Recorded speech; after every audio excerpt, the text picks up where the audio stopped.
Mindy, and this is my husband Matt, and we are in Denver, Colorado, and are the lead couple for a Covenant of Love group at our local parish. And actually we are one of the largest parishes in our diocese, with averaging 6,600 families.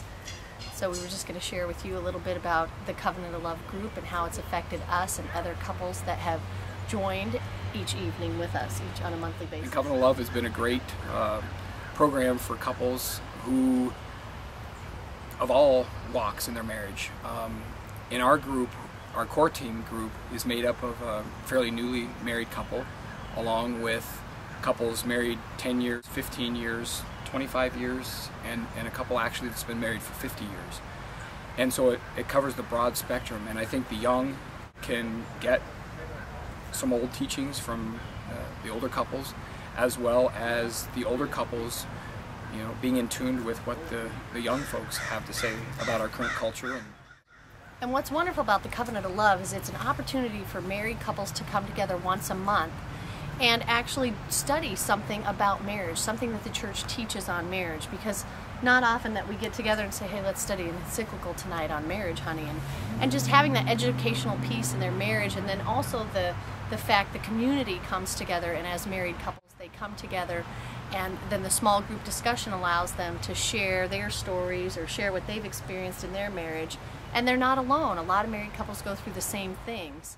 In a specific story, we had a couple that was coming, and they were really struggling in their marriage, but they kept coming and kept coming, and the husband was really not sure about contraception, and he thought his wife was a little strange, wanting to do this NFP thing, natural family planning. But he began to hear other men from these married couples that were coming talking about NFP and natural family planning and what a benefit that was to their marriage. And he was convinced in his heart, because of other people, other men talking about how good it is, that convinced him that he and his wife should maintain that as well. Right. And an add-on to that story, this same couple, they were seeing a therapist, and then she mentioned something about counseling, and I said, oh, are you still going to counseling? And she said, actually, no, my husband feels that Covenant of Love does more for our marriage than the counselor has. So that's just a wonderful testament of what the Covenant of Love group can do for our you. busy lives. Many of us who have grown up in the church have known what the church has taught on marriage, but not too many people have bothered to find out why the church teaches what she teaches, and then also to get the practical tools. How do we live this thing out? How do we live out the vocation that we've chosen, that of marriage? And I think that's really been powerful in a community setting. You know, bankers, doctors, lawyers, accountants, they all have continuing education. You get married and you get the slap on the back and say good luck. And so this really at the parish level gives couples an opportunity to grow in their faith and to learn with other couples the richness and the fullness of what the church has to offer.